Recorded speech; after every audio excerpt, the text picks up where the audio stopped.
चला रे. लई दिवसानं वाडा नाही आलतो त्यात झाला लई वाईट मॅटर. 5:30 म्हणजे उठून फ्रेश होऊन मम्मीनं बनवून दिली चाय. मस्तपैकी चाय पिऊन चाऱ्याचे कपडे घालून 6 म्हणजे घरातून आलो अड्ड्याला. सगळी पब्लिक आली होती. सावकारांनी दिला आवाज फटकरेंना. सगळ्या गाड्या निघाला. शाळेला यायला म्हणजे माझी गाडीच बंद पडली. पण होती उतर उतर नीचे उतर.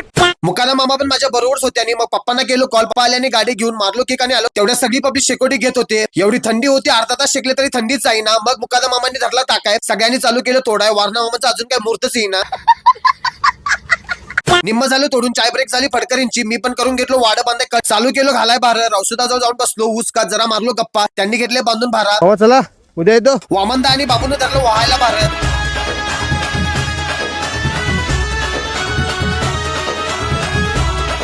सगळ्यांचं भारा बांधून चालू. गाड्या एकापेक्षा एक तर कारण होतं अजून एक ऑफर. घरला येऊन पप्पांनी उतरवला भारा. इथं येऊन आणि टोटल 2 भार. तुमच्याकडे पण वाड्याच्या सीझन मध्ये असं असते काय? कमेंट मध्ये नक्की सांगा आणि फॉलो करायला विसरू नका.